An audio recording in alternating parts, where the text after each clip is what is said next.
In the name of Allah, the most gracious, the most merciful.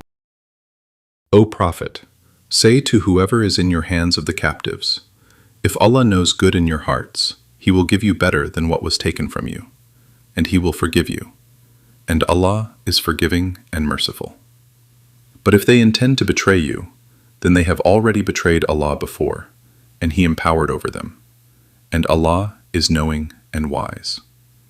Indeed, those who have believed and immigrated and fought with their wealth and lives in the cause of Allah, and those who gave shelter and aided, they are allies of one another. But those who believed and did not emigrate, for you there is no guardianship of them until they emigrate.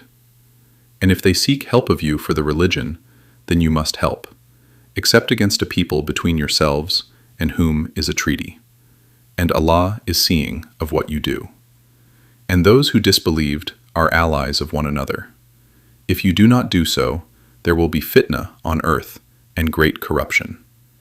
But those who have believed and emigrated and fought in the cause of Allah, and those who gave shelter and aided, it is they who are the believers truly. For them is forgiveness and noble provision. And those who believed after and emigrated and fought with you, they are of you. But those of relationship are more entitled in the decree of Allah. Indeed, Allah is knowing of all things.